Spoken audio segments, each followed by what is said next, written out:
از رشد ملت است، تولید ملی است، ارکان قدرت است، با خدمت و تلاش، با صبر و پشتکار پربار می شود هر بذر ابتکار. صنعتگر بروز علم و فناوری، تدبیر عزت است، راه برابری.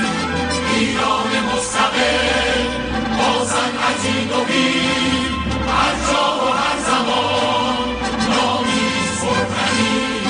ایران مستقل با صنعتی نوین، هر جا و هر زمان نامی سخنی.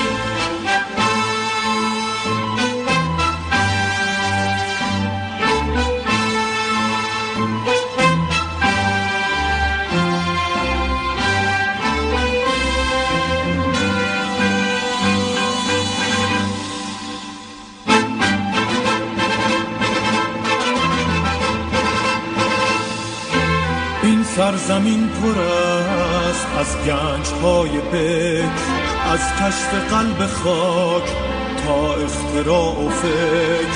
کمیت حضور از اقتدار ماست، کیفیت حضور خود اعتبار ماست.